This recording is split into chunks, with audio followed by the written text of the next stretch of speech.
नमस्कार दोस्तों, मेरा नाम है प्रदीप चौहान। बात समझनी है तो पूरी सुननी होगी। दोस्तों, राजनीति में आना क्या बहुत बड़ी बात है? राजनीति में आके चुनाव जीतना क्या बहुत बड़ी बात है?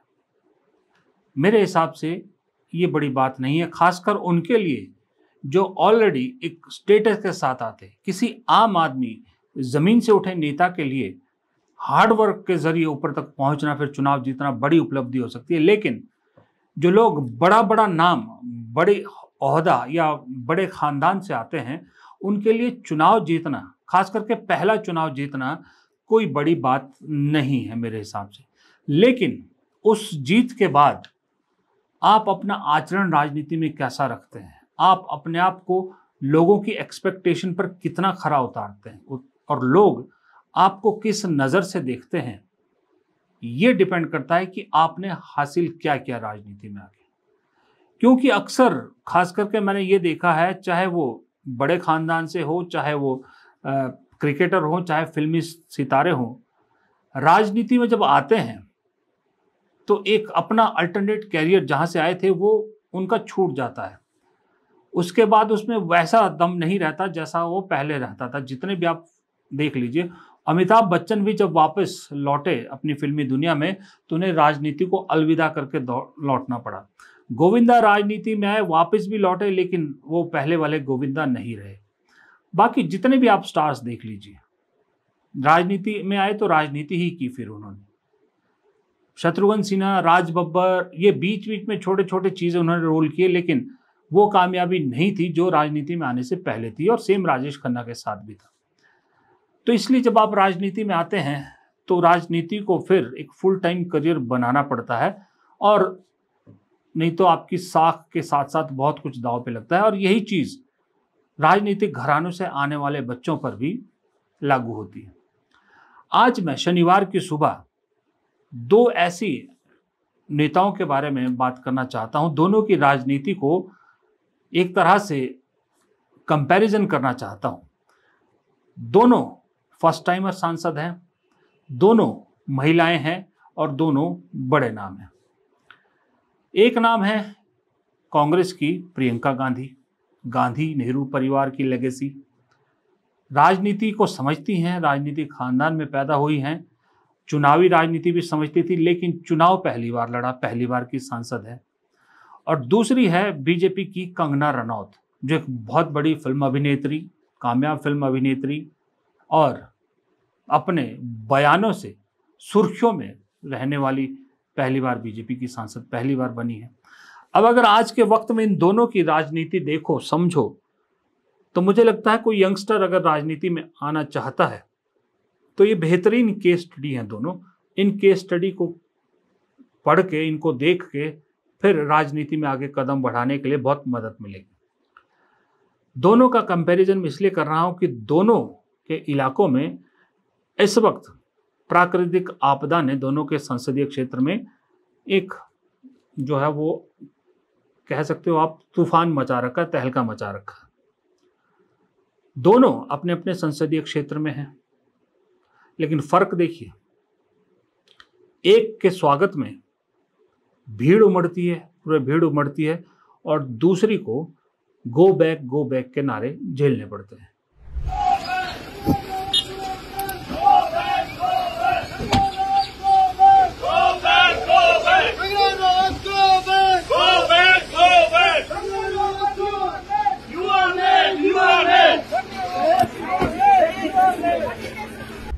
पहले बात कंगना रनौत की ही कर लेते हैं, क्योंकि उन्हीं को लेके कंगना गो बैक के नारे लगे। वो नारे इसलिए लगे कि कंगना से लोगों की नाराजगी एक हद से ज्यादा बढ़ गई है। हालांकि अभी 1.25 साल भी नहीं हुआ उनको सांसद बने हुए। उनके क्षेत्र में इस बार हिमाचल में जो प्राकृतिक आपदा, ये सबसे ज्यादा उन्हीं के मंडी लोकसभा क्षेत्र में आई। लेकिन 3 महीने से ये तांडव चल रहा है प्रकृति का। यहां पर कंगना रनौत दूसरी बार अपने इलाके में आई है। पहले भी जब पहली बार आया था 8-10 दिन बाद वहां गई थी। लोगों को कहती है कि मेरा काम नहीं है। जब लोग उनके पास अपनी शिकायतें लेके गए तो लोगों ने मुंह पे कहा कि फिर आप यहाँ फोटो खिंचाने आई हैं क्या? उसके बाद लंबे गैप के बाद अब दोबारा आई हैं कंगना रनौत अपने इलाके में, तो लोगों ने गो बैक के नारे लगा दिए। जब उनसे सवाल पूछा जाता है तो वो लोगों का दुख बांटने की बजाय, जिन लोगों ने उन्हें चुन के भेजा है उनका दुख बांटने की बजाय अपना दुखड़ा ज्यादा रो रही है। और ये जानिए कि मेरा भी घर यहाँ पे है, मुझ पे क्या बीतती होगी। मेरा भी रेस्टोरेंट यहीं पे, जिसमें कल 50 रुपए का बिजनेस हुआ है, 15 लाख की सैलरी यही है, 50 रुपए का बिजनेस हुआ, मुझ पे भी क्या बीतती। मेरी भी तो, मेरी दर्द भी आप समझिए ना, मैं भी इंसान ही हूँ। हाँ जी, मैं भी अकेली लड़की हूँ इस समाज में, आप ही की तरह एक सिंगल वुमन हूँ, तो मेरी भी आप आपदा समझिए।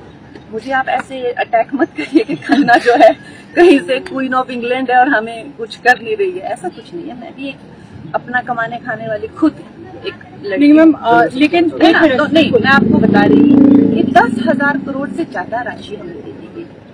आज हम यहाँ पे हैं ये जानने के लिए कि क्या काम हुआ है, क्या काम हुआ है, राज्य सरकार ने कितनी काम की, ये जानने के लिए हम यहाँ पर। बताइए, जिनका घर उजड़ गया, जिनकी जमीनें उजड़ गई, जिनका सब कुछ उजड़ गया, उसके मुकाबले में कंगना रनौत अपना दर्द ये बांट रही है कि मुझे अपने रेस्टोरेंट के स्टाफ को सैलरी देनी है। अरे आपके पास इतना पैसा था तब आपने इतना शानदार रेस्टोरेंट खोला है ना, इतना शानदार घर बनाया मनाली में, इतने पैसे तो आपके पास होंगे कि 3-4 महीने की उनकी सैलरी निकल जाए। लेकिन ये तो गरीब आदमी, जिनके घर उजड़े, जिनके सब कुछ उजड़े, उनका तो सोच भी नहीं सकते, उनका तो कुछ बचा ही नहीं। उससे कंगना रनौत अपने आप को कंपेयर कर रही है। अब ऐसे में कंगना रनौत गो बैक के नारे ना लगे तो क्या लगेंगे? ये राजनीति कंगना रनौत की है और कंगना रनौत अपनी पोल कई बार खुद खोल चुकी है, जब वो कहती है कि मुझे तो ये कहा गया था कि 50-60 दिन काम करना है, ये तो एक फुल टाइम जॉब है, ये तो महंगा शौक है, ये है, हमें तो कुछ भी सैलरी नहीं मिलती। कंगना रनौत जब बार बार राजनीति में पैसों की बात करती है तो मुझे ऐसा लगता है कंगना रनौत राजनीति में सिर्फ और सिर्फ एक मकसद से आई थी कि या तो कुर्सी मिले या फिर पैसा मिले। पैसा कमाने के मकसद से आई थी, कुर्सी भी मिले तो कुर्सी के साथ पैसा आएगा। उन्हें ऐसा लगता था जैसे फिल्में उनकी लगातार 11-12 फिल्में फ्लॉप हो चुकी हैं, टिकट खिड़की पे पानी नहीं मांगती, तो उन्हें लगा पैसा कमाने के लिए राजनीति का रास्ता किया जाए। लेकिन उन्हें ये मालूम नहीं था कि राजनीति में पैसा कमाना इतना आसान नहीं है, पैसा खर्च भी करना पड़ता है।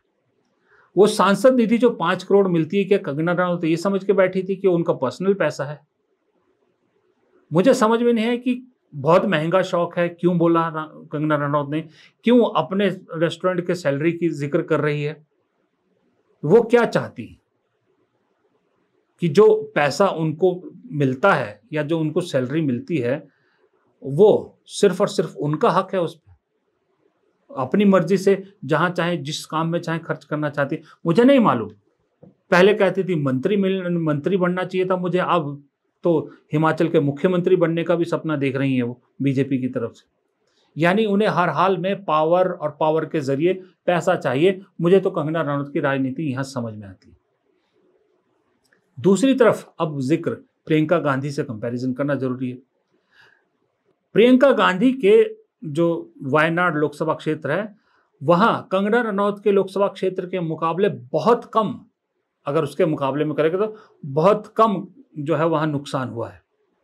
लेकिन प्रियंका गांधी पहले भी कई बार वायनाड जा चुकी हैं, दिल्ली में वायनाड को लेकर सवाल उठा चुकी है, मंत्रियों से मिल चुकी है, अब 10 दिन के वायनाड के दौरे पर है।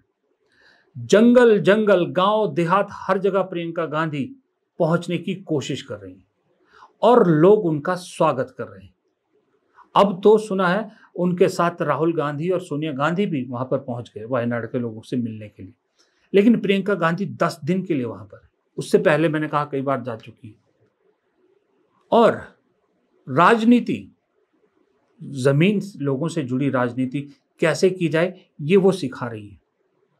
हालांकि उनका नाम ही काफी है, उनको जो गांधी जिस परिवार से आती है, क्या जरूरत है उन्हें, जहां से वो तकरीबन 4 लाख वोटों से जीती हैं, वो एक दिन का दौरा करके भी अपनी खानापूर्ति कर सकती थी।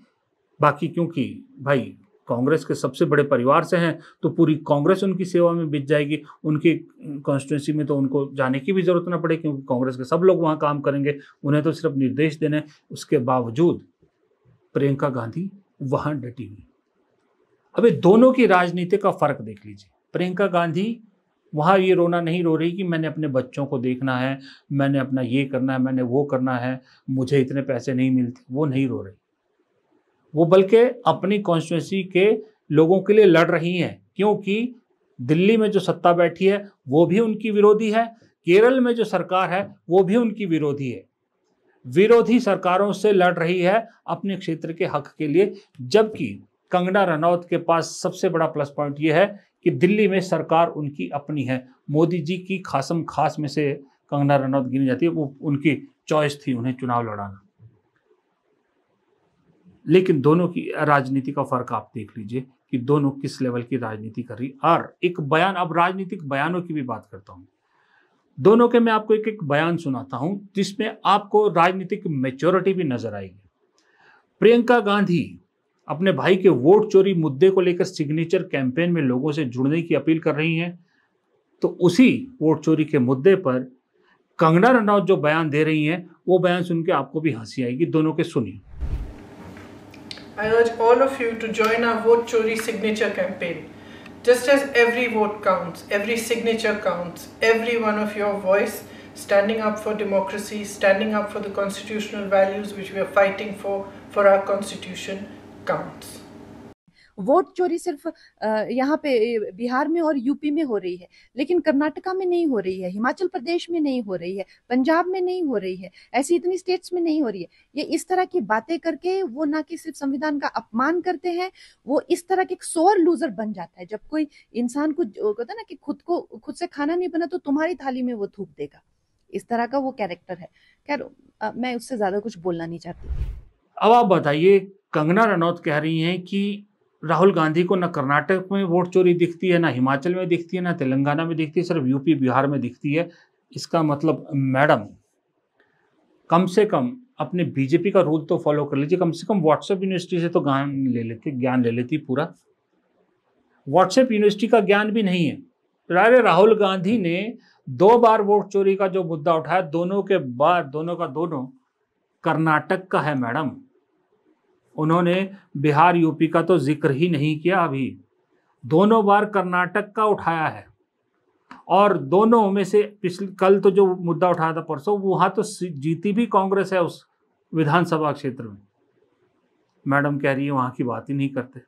ये मैच्योरिटी, पॉलिटिकल मैच्योरिटी है, इसलिए दोनों का कंपैरिजन करना जरूरी था। लेकिन हाँ, एक रात के वीडियो में मैं चीज़ जो छूट गई थी उसका जिक्र करना भी जरूरी है। जो मैं कह रहा था कि वोट चोरी के मुद्दे की बात चली कि राहुल गांधी ने वोट चोरी के मुद्दे को जिस तरह से जेन जी, जेन वाई के जरिए और सोशल मीडिया के जरिए लोगों तक पहुंचा दिया है, वोट चोर का मुद्दा चिपका दिया है, वही कांग्रेस की एक पुरानी बीमारी, वो जो स्लीपर सेल है, वो फिर से उठ खड़ी हुई है। और वो वही राहुल गांधी की फिर से टांग खींचने को, नीचे गिराने की कोशिश में लग चुकी है एक तरह से। अब कल अखबारों में खबर छपी थी, इंडियन एक्सप्रेस में खास करके, कि कुछ नेताओं ने, देखिए जैसे ये खबर है कि serious repercussion end game unclear unleash with in Congress over Rahul Gandhi vote चोरी, ये हेडलाइन। और दूसरी हेडलाइन इंडियन एक्सप्रेस की थी, as Rahul goes down H bomb path मोमस in Congress what would be the fallout radius.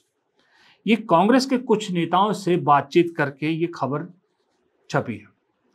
अच्छा, मजे की बात है कि जिन कांग्रेस के नेताओं ने राहुल गांधी के इस वोट चोरी के मुद्दे का बेकार बताया है, उन्होंने अपना नाम छापने की हिम्मत उनमें नहीं, नाम बताने की। एक नेता के बारे में लिखा है कि a former Congress working committee member told the paper that Rahul's campaign against vote theft also threatened to delegitimize Indian democracy. Basically, what Gandhi is trying to say is that Indian democracy is rigged. पहली बात तो अपना नाम छपवाने की हिम्मत नहीं इन पे, और कह रहे हैं कि राहुल गांधी जो है वो इलीगल करार देने की कोशिश कर रहे हैं, जो लेजिटिमेट नहीं है डेमोक्रेसी, ये बताने की कोशिश कर रहे हैं कि इस देश की डेमोक्रेसी को रिग्ड किया जा चुका है। ये सीधा सीधा कांग्रेस के अंदर से ये दिखाने, लोगों को ये मैसेज देने की कोशिश है कि कांग्रेस में राहुल गांधी के साथ सारे लोग नहीं है। राहुल गांधी के इस मुद्दे को लेकर कांग्रेस के अंदर भी तोड़फाड़ है, ये बताने की जरूरत है। लेकिन इस खबर की पहली लाइन ने ये क्लियर कर दिया कि जिस भी आदमी ने ये बयान दिया है वो आदमी किस कुड़न में, किस चिड़ में है। पहली लाइन देखिए इस खबर की कि a former Congress working committee member told the paper. यानी ये वो आदमी है जिसे CWC से लात मार के बाहर निकाला गया है। ये उसकी कुड़न है, उसकी कुड़न इस तरह से निकाल रहा है, नाम छापने की हिम्मत नहीं है। एक और another Congress leader said that charges levelled by Rahul is also attempt to cover up nepotism at the top and organisational neglect and decay. मतलब कि राहुल गांधी इस सब के जरिए नेपोटिज्म, अपने नेपोटिज्म को कवर करने की कोशिश कर रहे हैं और कह रहे हैं कि भाई अगर कांग्रेस में, नीचे उन्होंने लिखा है कि अगर ये प्रॉब्लम थी तो जब ये सब हो रहा था कांग्रेस के ग्राउंड जो ऑर्गेनाइजेशन है उन्होंने इसको क्यों उजागर नहीं किया। इसका मतलब कांग्रेस कमजोर थी। इसमें क्या सच झूठ है, पता है कांग्रेस कमजोर थी, लेकिन अगर उस वक्त नहीं पकड़ी गई तो क्या बाद में भी इस मुद्दे को जो है वो लोगों के सामने ना रखा जाए। यह किस तरह का बेहुदा तर्क है इस नेता का, नाम नहीं छपा है। लेकिन इसी खबर में अभिषेक मनु सिंघवी का भी एक बयान छपा है जो आप जैसे उन लोगों का, बहुत सारे लोगों के सवाल का जवाब देता है जो मुझसे भी पूछते हैं और भी बहुत सोशल साइटों में पूछ रहे हैं कि भाई राहुल गांधी के पास इतने सारे सबूत हैं तो राहुल गांधी अदालत क्यों नहीं जाते, राहुल गांधी या कांग्रेस अदालत क्यों नहीं जा रही। इसका जवाब अभिषेक मनु सिंघवी ने दिया है कि उन्होंने कहा है कि अगर वो, ये इंग्लिश में है, मैं हिंदी का तर्जुमा करता हूं, कि उन्होंने कहा है कि ऐसा करके राहुल गांधी बीजेपी के ट्रैप से बचना चाहते हैं, क्योंकि बीजेपी तो चाहती है कांग्रेस या राहुल गांधी कोई अदालत में जाए ताकि उन्हें, बीजेपी को भी और चुनाव आयोग को भी, एक बहाना मिल जाए कि राहुल गांधी के किसी भी एलिगेशन पे जवाब ना देने का। उनको सिर्फ एक लाइन मिल जाएगी कि मामला सब जुडियस है, हम इस मामले पर कोई कमेंट नहीं करना चाहते, यानी मामला न्यायालय के विचाराधीन है तो हम इस पर कोई कमेंट नहीं करेंगे। ये उन्हें शील्ड मिल जाएगा, इसलिए बीजेपी चाहती है कि कांग्रेस या राहुल गांधी अदालत में जाएं। और ये बात कांग्रेस राहुल गांधी दोनों समझते हैं, इसलिए वो अदालत में इस मामले को लेकर नहीं जा रहे।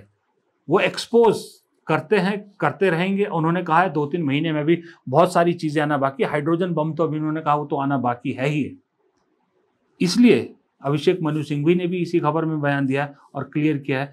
तो ये कांग्रेस की बीमारी जिसका जिक्र मैं रात को करना चाहता था, लेकिन लंबा वीडियो होने की वजह से फिर मैंने अभी सुबह किया। ये एक बीमारी है। अब मुझे नहीं मालूम कि, वैसे तो मालूम ही होगा राहुल गांधी को कि कौन से नेता हैं जो इस तरह के बयान देते हैं, ये छुपती नहीं है चीजें। CW से अगर उसको बाहर किया है ऐसे आदमियों को, तो पार्टी से बाहर करने में क्या दिक्कत है, मुझे समझ में नहीं आती। कम से कम एक नोटिस तो भेज दीजिए, उनसे सवाल जवाब तो कीजिए, ताकि जनता को भी पता लगे कि ये स्लीपर सेल्स आखिरकार हैं कौन। तो ये जरूरी है, इस पे भी राहुल गांधी को एक ध्यान देना और एक कड़ा कदम उठाना जरूरी है।